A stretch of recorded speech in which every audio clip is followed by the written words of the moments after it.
انہوں نے کہا ہاں بتاؤ عثمان تو کیا چاہتا ہے, کیا جواب دینا چاہتا ہے؟ عثمان غنی فرمانے لگے اللہ کی قسم اتنی دیر تک عثمان کبھی طواف نہیں کرے گا جتنی دیر تک آمنہ کا لال نہیں آ جائے گا. جتنی دیر تک کعبہ بتانے والے نبی نہیں آئیں گے. کیفیت یہ بنتی تھی مکے والوں تمہیں تمہارا کعبہ مبارک, تمہیں تمہاری صفا اور مروہ مبارک, تمہیں زمزم کا کنواں مبارک, تمہیں تمہارا شہر بھی مبارک, تمہیں تمہارا کعبہ اور قبلہ بھی مبارک, اور ان دیوانوں کو رب کا یار مبارک. میرا عشق بھی تو میرا یار بھی تو, میرا عشق بھی تو میرا یار بھی تو, میرا دین بھی تو تے, بولے جی میرا دین بھی تو تے, ایمان بھی تو, میرا مسجد ممبر قبلہ کعبہ, میرا مسجد ممبر قبلہ کعبہ, مصحف تے قرآن بھی تو.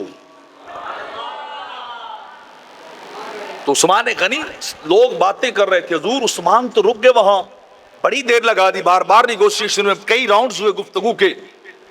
تو لوگوں نے کہا حضور لگتا ہے عثمان نے تو طواف کئی بار کیا ہوگا, وہ تو چلے گئے اللہ کے گھر میں.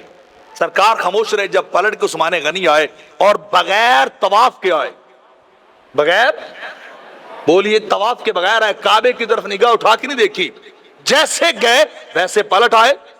لوگ باتیں کر رہے تھے عثمان نے بڑا طواف کیا ہوگا, عثمان کو تو موقع مل گیا داخلے کا, وہ تو سعی بین صفا والمروہ بھی انہوں نے کی ہوگی, دوڑے بھی ہوں گے, کعبے کو چوما بھی ہوگا, وہ حجر اسود کے بوسے بھی لیے ہوں گے, طواف بھی کیا ہوگا.